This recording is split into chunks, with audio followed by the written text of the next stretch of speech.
That's all she wrote. The Oscars have ended, award season is over, and here we are left to talk about it. Thank God this season is over. It was a really special night. A lot of amazing things happened that I cannot wait to dive into. The season was getting a little too long and a little too toxic for my liking, and which was particularly weird because the films that were involved this year, but we'll get into all that. Welcome back to Archer Vision, presented by MovieArcher.com and the Movie Archer Podcast Network. My name is Nico, and before we get started, once again, I have a few housekeeping things. One, if you enjoyed our pre-Oscar special with the Movie Archer Podcast team over on the Movies at Us feed, where we talked about our own personal ballots, we have a show dropping this week where we are reacting to the Oscars that just happened. We're going to give you our takes. We're going to break down all the history, all the amazing moments, and that will be located on the Revisionist Almanac podcast at some point this week. And then speaking of those two amazing parts of the Movie Archer Podcast Network, we have the Revisionist Almanac and Movies and Us podcast. They both have interviews with both of the live action short winners, the ones who tied, singers and two people exchanging saliva. So now the Movie Archer Podcast Network doesn't just have interviews with every nominated live action short film, it has ones from the two winners as well. So please go check those out. Now, without further ado, let's talk about the Academy Awards as a whole. Let's start with the obvious one. One Battle After Another wins Best Picture. It really does it. It pulled off the historic win. Its win package was so strong.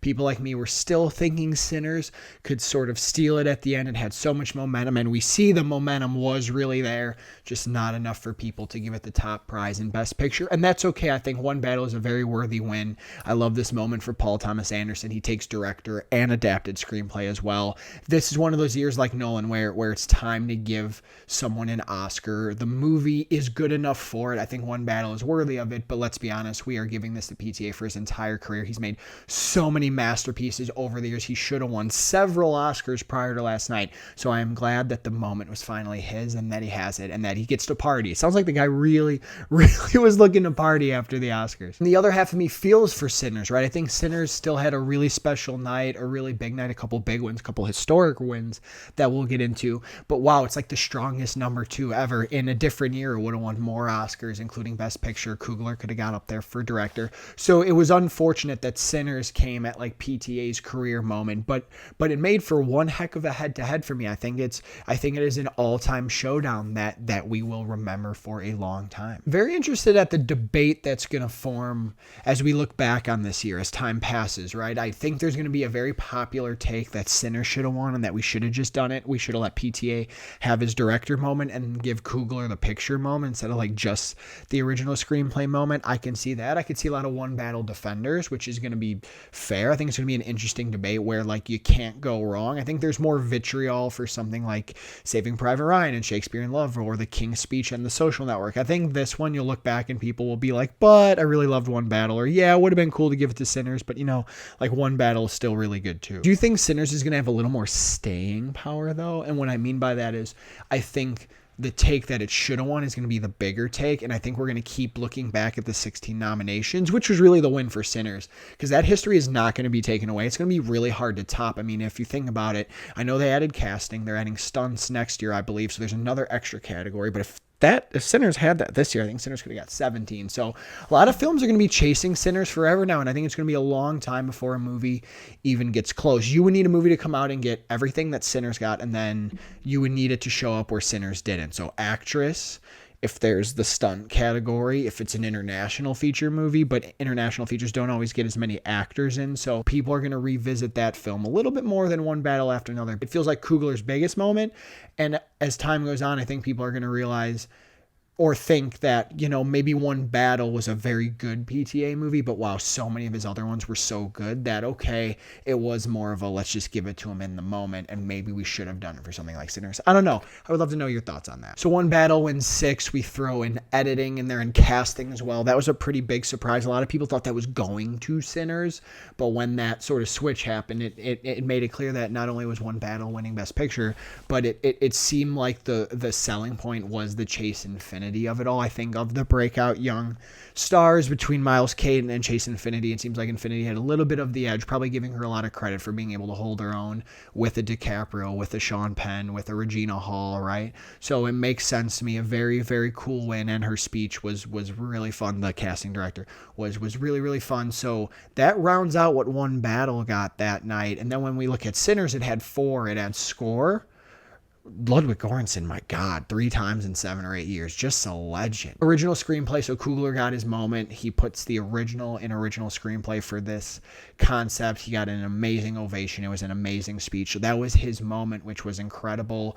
We really did get Michael B. Jordan winning actor. We'll talk about the acting quartet in just a moment, but he rode that momentum. The ovation for him, once again, even bigger than that SAG one. This was a true recognition by his peers, by the industry, and I love it. I think it's a very fair and deserving win. Also feels like a bit of a career win, but we do it for other people, so why not do it for him? And then Autumn Durald Archipel with the win for best cinematography, first woman to do it, which was the win of the night for me. Truly was the win of the night, because the ovation and having every woman in the room stand up, and it lost the precursors for cinematography. It felt like One Battle's when everyone was predicting One Battle, and that would have been a cool win too. But when it came down to the Oscars went for history, and the Oscars went for the more innovative, more impressive, in my opinion, with the aspect ratio changes, the IMAX cameras. The visual language of Sinners is so special and so unique and so modern, and I love that Autumn gets the win here. Autumn makes history. Cute moment with Ryan Coogler running, who I believe was her son, down as well. Just what a moment, and what an awesome surprise win of the night. Like I said, I think a lot of people are going to consider this one of the wins of the night, if not the win of the night. And then to round out some of the other films with multiple wins, Frankenstein, it won its 3: production design, costumes, makeup. It was cool seeing Jacob Elordi so tight with the makeup team and embracing them. He was in that chair for like 11 hours, which was awesome. K-Pop Demon Hunters, animated feature in Golden. So glad that these movies won and that song won. That song was bigger than the film. It was a pop culture movement, one of the biggest songs of all time. So I'm happy that EJ got her moment. So many playing people off stage, though. I hated that for a lot of the smaller artists. So I'm glad that the Golden team had a chance to finish their speech in the press afterwards. And then F1 with sound, or did it get more? No. I think F1 did just get sound. Well, that's good. Then the acting quartet, Jessie Buckley, amazing win. The sweep was complete. The room loved it. We loved it. I'm glad that Jessie Buckley is an Academy Award winner. It feels so right. I love that Hamnet performance. It's not manipulating. It's not over the top. It's perfectly calibrated. Her and Zhao were in lockstep that whole time, and it was great. And that was really Agnes's movie. So I love that. When we talked about the Michael B. Jordan thing, he rode that momentum all the way. I think it's a win that might age with a little controversy, but I think that'll be smaller voices. I think the loudness and the reception to him, I think we're going to look back and be happy that we did it, because Sinners is such a cool movie and it was such a monumental moment in cinema that it's one where I think let's spread the wealth of that film. And Michael B. Jordan, longtime collaborator with Ryan Coogler, makes sense. It's perfect. I love it. Sean Penn, he won. Congrats to him. He's only, I think the 4th male ever to have 3 Oscars. Okay, does Sean Penn need 3 Oscars right now? I don't know. I mean, it's cool. He wasn't there, so that kind of made it awkward when the win happened. Kieran Culkin wanted to get off that stage as fast as possible. Now there's no acting quartet photo, although I could argue maybe the photos are better. Maybe the night was better without him. I don't know. But yeah, he won that SAG. He won that BAFTA. It's a shame. A lot of people will disagree with this. I think any of the other 4 winners would have been better. I actually think maybe not all 4, but I think 3 of the other 4 performances are better too and just work better in the context of the film. I'm in the minority there, but that's okay. And then Amy Madigan, wow, what a moment for Amy Madigan. I mean, you could see how much the industry loves her and how much they wanted to do this. It was a performance that from when it happened, the Aunt Gladys thing, it never went away. I was even ignorant. I said she won't get the Oscar nom. Oh, there's no way she's going to win, even when she won Critics' Choice. I was like, nah. Then when she won SAG, I'm like, wait a minute, that this is happening at the right time. I think the Academy feels like they have permission to do this, and then they went ahead and did it. I think Taylor and Wumi, people couldn't make up their minds, and they split a little bit. I think screen time for Taylor, I think maybe subtlety of performance for Musaku and just the showy grand performance of Amy Madigan, I think was just enough. So really happy for her to have this win. And it's cool when we look back, I think we're going to say like, oh wow, it's really cool that they gave that Weapons performance supporting actress in a year versus One Battle and Sinners. That is strength of performance, strength of character, and strength of individual. So Aunt Gladys, current modern icon in the horror genre, and now an Oscar-winning witch. And something I'm so happy about. Sentimental Value wins international feature. I'm so happy walked away with something. You know, those 4 actors were my favorite ensemble of the year. I really wish one of them took home an individual acting award, whether it be Inga or I thought Stellan really had a chance, or maybe in a different year, Renata could have done that. I mean, for Worst Person in the World, I wish she got nominated one. She's one of our best. She's just absolutely legendary. And Elle Fanning, the nomination I think is the win for her. I'm just glad that they all got in a different year. Could have won screenplay, but let's put all that aside. It did win one. It won a big moment. Shout out to Norway. I think the first time it won, and I love that film. It's so near and dear to my heart. So of my top 3 films of the year, we had Sorry Baby, which unfortunately didn't get nominated or even show up here, but then Hamnet and Sentimental Value, both with massive wins in actress and international features. So I could at least rest well and say, hey, 2 of my favorite films of the year won 2 massive awards. So shout out to Sentimental Value. I'm sad. Honestly, something about this awards night is I felt much more connected to films this year than in the past. So like I'm kind of sad to let them go. I think I got a little parasocial with some of these cast, directors, teams. I think I did. So it's gonna be sad to watch some of them go here, but it's time to move on. And then the tie in the live action short film. I know I plugged them already for the Movie Archer Podcast Network, but I thought that was fun to recognize 2 films. Those teams got up there. Both speeches were awesome, and it shows that the Academy cared. You know, there was a lot of voting that went into it clearly to make it end in a tie, so I'm glad that both those films got recognized. Here's what we'll do to wrap. I'll do my 3 wins that I'm really happy about, my 3 favorite moments of the night, and then what I'll do is say 3 things that I wish happened or maybe in a different year would have been really cool. Before I do my favorite wins of the night, fun opening with Conan doing the whole he's in the films, he's Aunt Gladys. That was really funny. That was a good start. I'll say the Golden and I Lied to You performances were both sensational in their own ways. They really brought the house down. Everyone with the light up glow sticks shaking them back and forth. We need to see some footage of that. That was hysterical. And then of course the I Lied to You performance, doing that whole scene again with all the music and the different dancers, was just truly epic. Favorite wins in no particular order. We got that Sinners win for cinematography, Autumn being the first woman, incredible. I'm gonna say Sentimental Value and international feature. That just meant so much to me.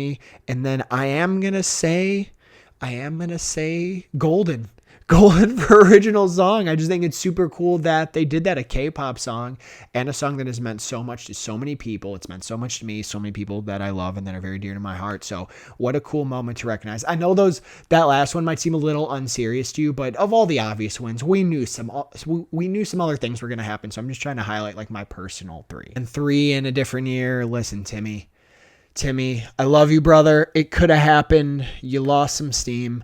Sinners and One Battle were just stronger. The Michael B. Jordan thing, it was just going to happen. You'll be back. You will. Hey, 3 by the time you're 30 is huge. You're going to be back. You're going to have to wait a little bit, but you're bigger than the Oscars. Marty Supreme was single-handedly you, so you're going to be fine. And then you have Dune Part 3. You're going to have one of the most commercially successful and pop culture significant movies of the rest of this year. Another in a different year is anything for It Was Just an Accident. I thought Jafar Panahi should have been nominated for director. Even though I love Sentimental Value, I love It Was Just an Accident. I loved Secret Agent too. But man, I really wish that It Was Just an Accident came out in a different year, because I think it would have won a lot more. I think it's a very important film. Still glad that it got the international nom and it got the screenplay nom, but I really wanted more for Jafar Panahi this year. And my third one would be, I would have loved to see The Secret Agent get a win somewhere, whether it be Wagner Moura, who is a great performance. And the other really realistic one would have been casting. I think what this award looks like, I said this in my prediction videos, we're going to see what the casting award award becomes. Now it looks like it just kind of goes along with the best picture favorite, or if you have a new fresh face that is really popular and really in the moment, like a Chase Infinity. I think it's well deserved, but when they were talking through each casting person, which I like too, especially for some of these categories, but primarily for this one, talking about each casting director, I think taking a moment to recognize these people and their work and their careers is incredible. But what they did for The Secret Agent, all those actors, all those different people, I thought was just more of an impressive feat in terms of casting. But so those would be the three that I would wish. Really all I got. I just kind of wanted to hit you with my main points and main takeaways. Please leave your thoughts in the comments and I will get back to them all, because you could look anywhere and get a recap of the winners and see what people say. So for this, just kind of take those points, think about them, and then tell me what you thought, your favorite moments of the night, moments you didn't like, things you wished happened maybe in a different year. And make sure you check out everything we have going on at the Movie Archer Podcast Network over at moviearcher.com. And please make sure you're liked and subscribed here at Nico Knows Film and on TikTok as well. And hey, that's it. The Oscars are over. Season is done. Can't wait to do it all over again with you next year.